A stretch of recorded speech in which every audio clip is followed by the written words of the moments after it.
Mary Beth Stringer and Baylay the dog over here, and we're going to invite you to go on a walk with us.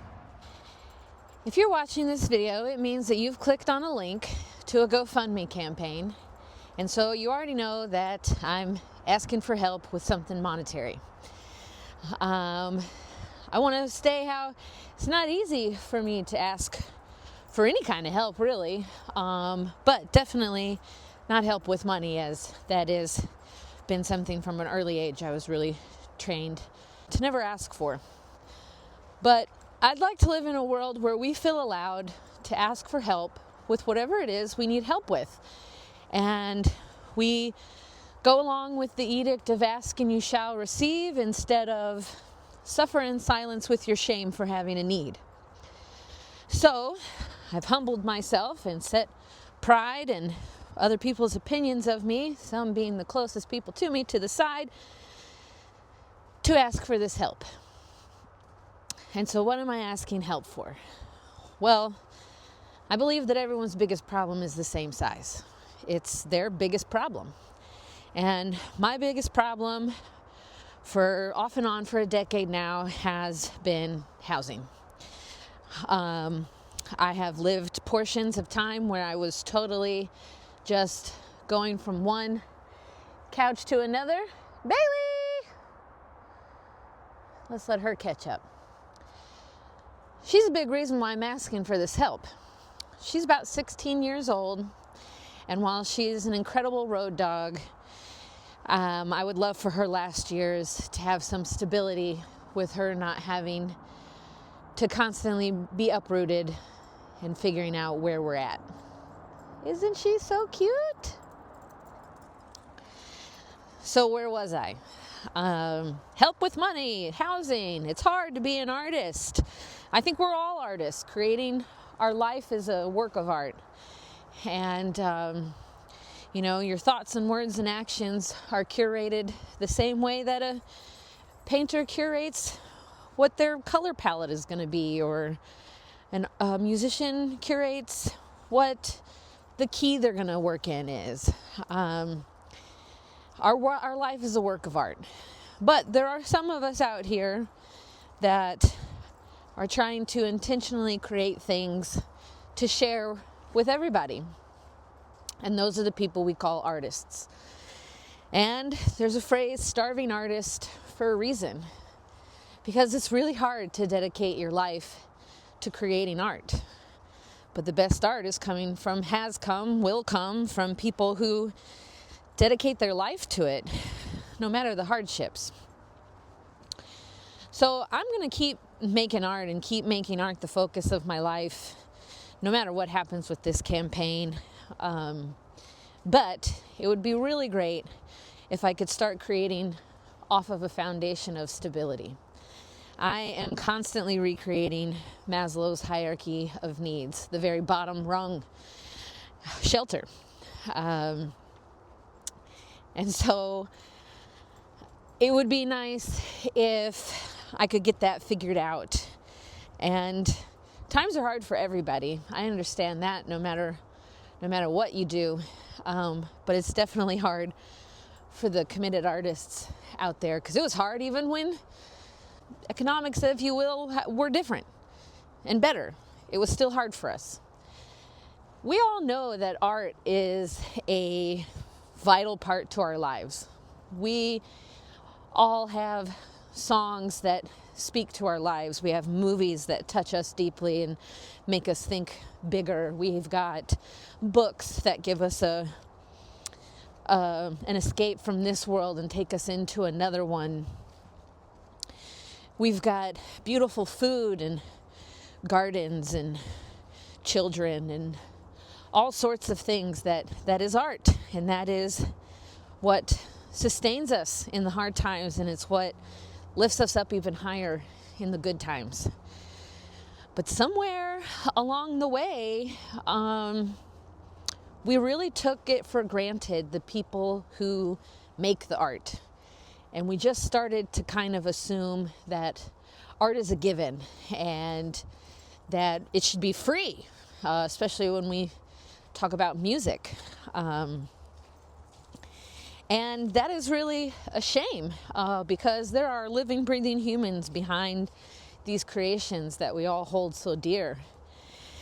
And if we as a collective aren't willing to support them, then we lose art. Especially in this time of AI, where people can type a few words and come out in seconds with a song or a piece of graphic art and say, I made this. I think that makes people who are humans authentically creating with their blood, sweat, and tears and human experience are even more important to support. Because what happens if we have no more artists? What happens if every song is devoid, doesn't have? What if every song doesn't have a human soul behind it? What does that do to our souls as listeners? What if every piece of art that we see in galleries was made in 30 seconds and on a screen and doesn't have a single bit of effort in it? Do we lose something as a culture? I think that we do, because I think that what makes art so powerful in our lives is because it is attached to a soul, and that soul resonates with something in our soul. That's why beauty's in the eye of the beholder. Nothing's for everybody, but everything is for somebody. And so this is me just saying, hey, do you want to be part of the process? Do you want to be a producer? Somebody who, every project that's ever made it had people who weren't creating it physically, but backing it monetarily so that the person creating it could create it. And that matters. That's just as big of a part as the person creating it, because if they didn't have that support, they wouldn't be able to put that time towards it and that energy and their soul into it. And so this is an offering to create with me, collaborate with me, be a part of what I'm putting into the world. And it's a lot. There's a lot that I'm doing right now, and I'm kind of quiet about it a lot of times. I don't really say much about it because I'm still dealing with imposter syndrome, and am I allowed to take up space, and all of that kind of stuff, which, you know, I know deep down is garbage, but I'm a human and I have conditioning and I have societal pressures and all of those kinds of things that make me doubt myself. But the things that I am creating, the thing I'm most excited right now, and that having some stability would make a huge difference on, is the Doers of Things podcast. It is a spin-off of the KMXT Kodiak, Alaska radio show that I have weekly. And it is, the Doers of Things podcast is me talking to people who are at the height of their field, people who set the bar for their industry, Grammy winners, people with work in the Smithsonian, people that run entire radio stations, as well as people who are just getting started in what they're doing. And it's taken on a life of its own. I didn't really know what it would be when it started. I still don't fully know what it's going to be, but I know what it's becoming. The conversations are about, the creative process and the human journey of a creator, but it's also about addiction and recovery and vulnerability and passion and bravery and courage and connection. And I think that's really important stuff for people to be hearing these days. We are in a growing loneliness epidemic, able to talk to people on the other side of the world in seconds, yet we feel more disconnected than we ever have. And So that's why I think that this is a viable project. And I've done over 100 interviews. Only 28 have been released because, as you can maybe imagine, it is a lot of work to put on a podcast. Other things I'm creating. I am a songwriter. I've written over 600 songs. I have shared hardly any of those. Again, monetary reasons of getting into the studio, that's never really been able to happen much for me. And so that's why there's not a physical product. And sure, I could use this campaign to make an album. And a lot of people use this kind of platform to do stuff like that, to work on projects. And I'm choosing for it to be housing because that's actually my biggest problem. And I think that if I had that bottom rung taken care of, I'd be able to, my projects would speak for themselves monetarily, and I wouldn't need help making an album because I would have the funds from the podcast or touring or whatever. And so I don't know if I'm rambling. I don't know if anybody's still watching. Maybe you're just enjoying the walk. Maybe you're enjoying getting to know me a little bit better. I definitely don't have a script here. I'm just having an organic moment with you, human to human. I have a bus that I live in, and I'm very grateful for this. I've had it for 3 years, and it has proven to be a real lifesaver. But it's really just a glorified tent. It's got a bed in it, and it has shore power, but there's no water.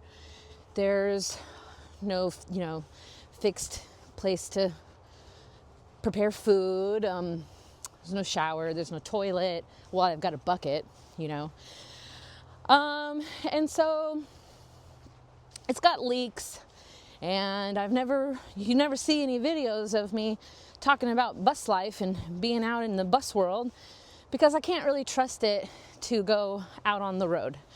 I tried that and it broke down on me, and I don't have a nest egg for when, not if, because it's like a 30-plus-year-old bus, when something is going to break down on it. So it's basically just been a 1-ton tent that I have moved a couple of times because I'm blessed to have people in my life that believe in me and support me and have let me park it on their land for swaths of time. And I've taken jobs that came with lodging for several months at a time. And those are nice to have because I at least can have the semblance of normal life. The things that you take for granted unless you've ever been without them. You've had to figure out what to do with your pee and poo, if you've had to figure out where to put your trash, when the rain is no longer a sound that you enjoy, it's one of trepidation because you know that there's a leak. Having to go outside to use the restroom is not so bad in the warmer months, but definitely unpleasant in the colder. And, that takes a lot of bandwidth. And I'm not complaining. I'm not whining. I'm just sharing my reality. And so while I love Yonderlust, and I hope to get it to a place one day where I can tour in it, which was the whole point of wanting a bus to begin with, was to be able to tour in it, I ended up having to live in it. So anyway, I want a home. I've always wanted a home. I've done several stints of no home over the last 10 years, and it gave me a much appreciation for it. Because again, it's not really until you go without something that you understand what it really meant to you. And so, I'm here asking if you want to be here with me and be a part of what I'm creating, have your name listed on everything I create from here on out under the roof of hopefully this property. So let's maybe talk a little bit more about the property. Maybe I should have started with that. But there's been a lot of synchronicities, omens, signs that have led me to this place. And I'm not giving out the location or any real determining things about it because I'm just trying to protect my privacy as much as I can when you're opening up your world to a batch of people to be a part of. But it is a double wide mobile home in good shape. It's had repairs recently done to it. It's on a little bit over half an acre to where my lovely little dog here can sunbathe peacefully. I can have a garden. It's got 3 bedrooms, so not only do I no longer have to worry about where I lay my head at night, but I can offer up a guest room for people who want to come out and write and create and maybe get sober or do some healing, or they just need a place to crash for a little bit. I know that I've only gotten by on people doing that for me, so definitely have the intention to, pay that back. Also, with the 3rd bedroom, that'll be my dedicated workspace where all of my instruments can be at a hand's length, and I can record all these songs, and I can work on this podcast. Having to recreate a workspace every day takes up energy, and not being able to have access to all of my instruments anytime I have an idea, is really hard. When you've got to, come on, baby, come on. When you got to fish out something, if it takes, a couple minutes, you kind of just lose the steam, lose the muse, lose the thread. And while most of you haven't seen, I do play multiple instruments, and I'd love to get better at them, and that just requires practice. And so having a place where I can do that would be great. Again, I'm not begging. Obviously, if, times are so tight for you that there's nothing that you can monetarily give in return, that's totally fine. I totally understand that. I'm just kind of throwing it out to the universe because I feel like the universe led me to this place to say, hey, if all I have to do is ask, then okay, I'm going to ask. And some people very well might think lesser of me. Some of the closest people to me will. And I'm okay with that because I know where my heart is, and I know that I'm not asking for anything that I don't need. I'm not asking for anything superfluous. I'm just asking for help with the most basic of needs that we have as humans, and inviting you to take a part in it. And that either resonates with you or it doesn't, and I don't have any hard feelings anyway. But when I looked at the numbers, I have over about 3,000 people in my network. I'm blessed that they're 99.9% all amazing people. And if about 500 of you could give about $200, that'd be it. I'd have it. I'd have this thing squared away, and I'd be able to blast off from there. I've created everything I have with just the bare minimum of extra bandwidth. And for those that say, get a real job, well, being an artist is a real job. And I think I already covered that, why it's a real job, because it's the thing that speaks to all of our souls and our hard times and our good times. And that's important. Just like being a stay-at-home mom is a real job. Taking care of the house and the kids. That's a real job. It's a real job being an artist. And what you think of, quote unquote, as real jobs that take 40 plus hours a week do not allow you to do your life purpose job of being an artist. And you can't take opportunities that arise, and you don't have the bandwidth after work to then, work on your opus. And I've had real jobs, and the last real job I had, the universe told me this is not where you belong. A 10-year-old girl said, "Miss Mary, if you can sing like that, why do you work here?" And I don't really regret much in life, but I definitely regret what I told her. I said, because it's not always practical and it doesn't pay the bills. And as soon as I said that, I knew that was my mother's voice. And I love my mother and we have a good relationship, but this is a point of where we just don't see eye to eye. And, that's okay. Everybody's where they're at. And that's why it takes a village. And that's why I'm blessed to have the village that I have. And so what that little girl doesn't know is that the next week I quit. And I started this journey of claiming who I am, claiming my artistry, claiming that I was allowed to take up space, claiming that I was worthy of sharing these things that were coming out of me. And I've held fast to that no matter what, no matter the times that, there's $5 in the bank account or more, or had a place to stay or wasn't sure where tomorrow was going to take me. And I wouldn't take any of that back. I've had great, spiderweb. Great stories and experiences that I wouldn't have had punching a clock. And at the end of the day, I think life's all about the experiences. And everyone's got different things that they're good at. If you're good at numbers, be an accountant. That's great. If you're good at being patient and teaching people, be a teacher. If you're good at stress and emergencies, be a nurse, be a doctor, be a paramedic. We all have strengths, and that's what makes the world go around.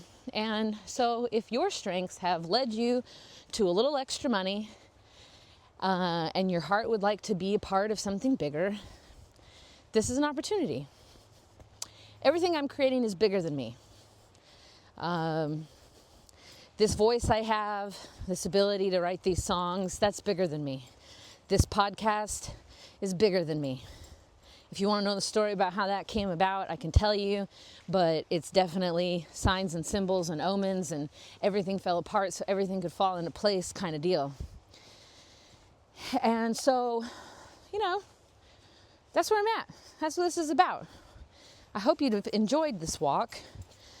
I know that I have. I've been a little cabin fever-y. This is cold and we stay underneath a heating blanket, but we had to get out. I wanted to take you for a walk for as long as you wanted to walk with me and tell you a little bit more about what this campaign's about. I think it's totally possible to have 500-something people give $200 and, in a couple months I'm moved into this place and cranking out stuff. But in the event that that can't happen, whatever I raise will go towards figuring out housing. Will go towards however much of a rental I can pay for. Maybe it's a down payment on something else. I've got realtor friends who can help me find something. I'm just kind of tired, I'm just kind of burnt out on survival mode. And if all I have to do to get out of survival mode is to just say, hey, I could use some help, then yeah, I'm going to say that. So this is me saying that. Hey, I could just use a little help. Whatever kind of help you're willing to give. I don't know if anybody's listened this far. It's 25 minutes. But maybe you put mute and you just on a walk with me in Baylay. And that's fine. That's fine. Here's the walk. Maybe I'll just be quiet for a moment and give you some better shots for anybody that's still around. This is my favorite trail. I've been hiking this trail for 20 years.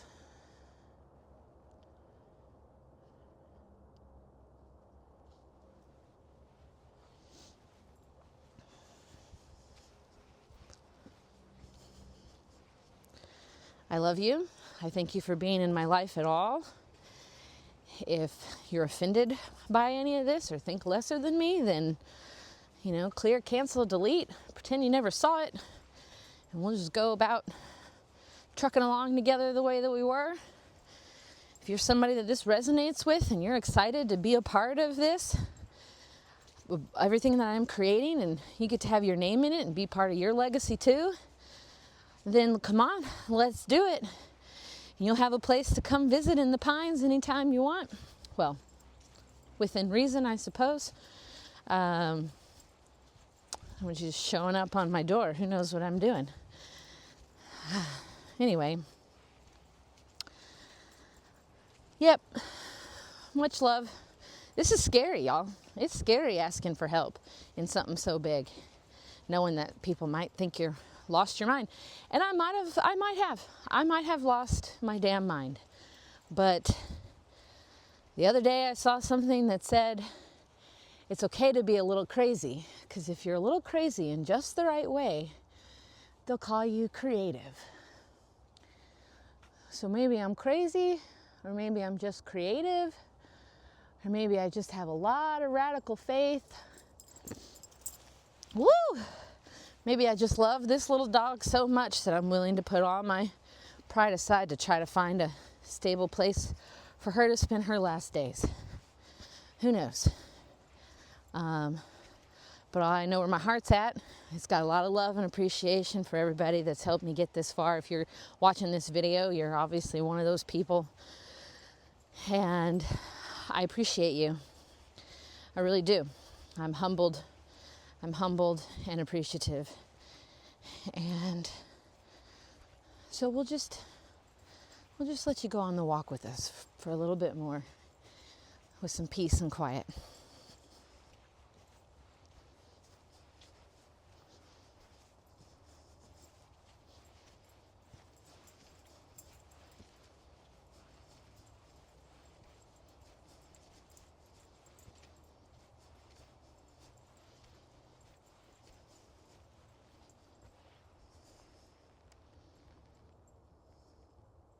Love.